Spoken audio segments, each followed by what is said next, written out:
So there's a lot more style sheets in this static project.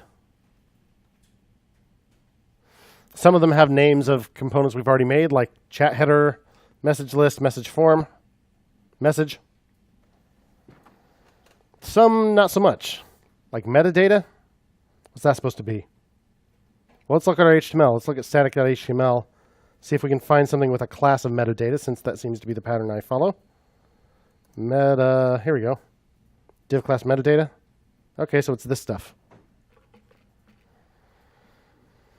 So that's where the username is inside a message. So maybe break that out into a separate component. Sure, why not? And style it accordingly. Now, don't worry about the fact that the time isn't 1:10 p.m. We know how to put the username in there, so we may as well do that. Show the actual user from the message. But 1:10 p.m., don't worry about the time yet. Just hard code it. It's fine. Let's see if we can make it pretty. But gee, look at the time. I'm not sure we're going to be able to do that in class. Oh, yeah, get excited. I know you are. You hide it well. If you look at the README right now, what is it? It's actually the user guide for Create React App. So it's actually kind of convenient. If you want to leave it as that for now, that's fine. But I'm going to change mine. So this is Markdown. Did we talk about Markdown at all? So readme.md, that's MD for Markdown. It's a plain text file that gets turned into HTML a lot of times when you view it places like on GitHub. Very simple format. To make paragraphs, just separate them by a blank line, and that makes paragraphs when it gets turned into HTML, which, what do you know, is just how you would write a paragraph in a plain text file anyway. Headings, proceed with a hash, so that's an H1.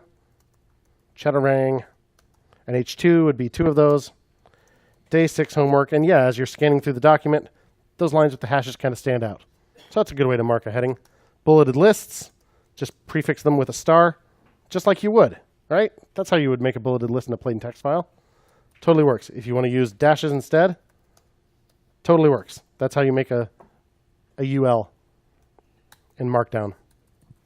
So Markdown, worth learning. It's very simple. That's how I've been writing all the homework and all that stuff. So day 6 homework.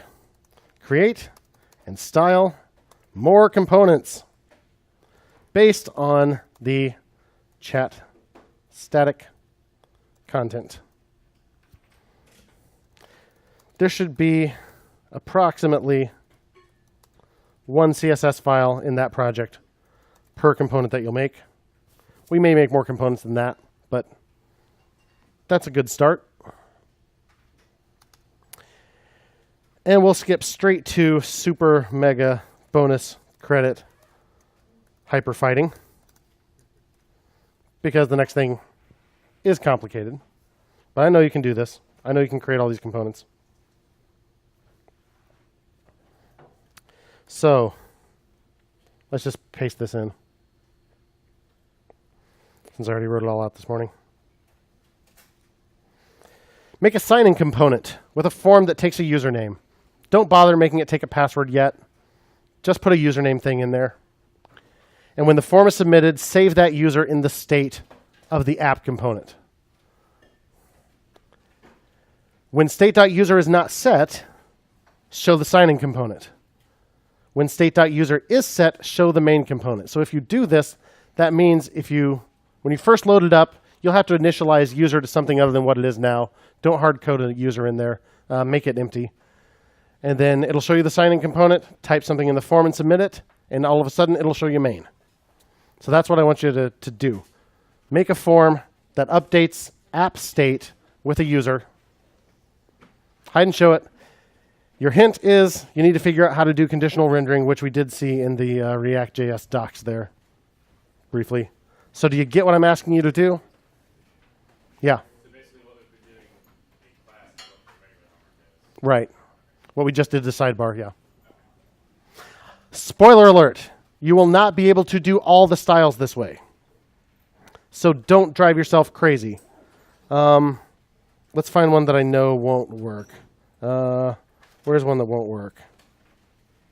Here's one that won't work.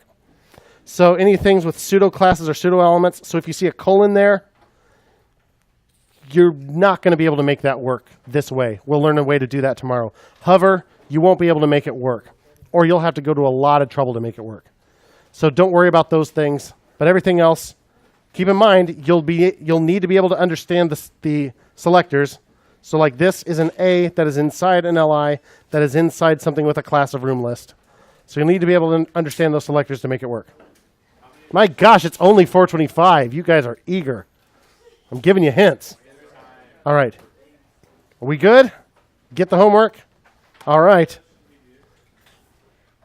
What's that? How many what? One for every CSS file that you see, other than like there's a... Oh, I forgot to show you one thing that we did in the morning. Chill out for just a second. I know you're eager. Sidebar, we had a font awesome thing here, right? That's not showing up because we didn't actually add font awesome.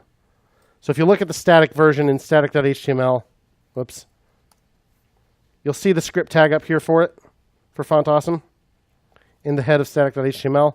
So let's put that in index.html in our project. Whoops, index.html. Just put it in the head here. And then font awesome should work. There's our icon. All right, cool. Go in peace.